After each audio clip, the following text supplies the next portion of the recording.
Quem que fica com saudade? Eu e o menininho, mamãe.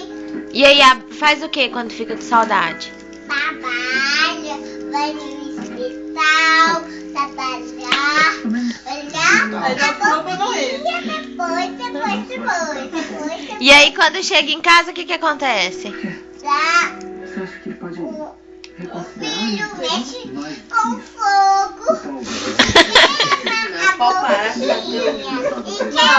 Foi só aquela vez, não vai dar uma explicação. Não vai acontecer de novo, mano. Tinha que ter gravado antes. A primeira vez E o pequenininho faz o quê? Abraça, finge o quê? finge que tá com saudade e abraça, né?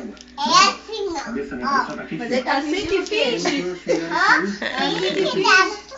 Finge que tá com saudade. E a mãe fica igual uma boba assim, achando que tá com saudade de verdade. É de mentirinha ainda. A primeira explicação foi ótima, viu?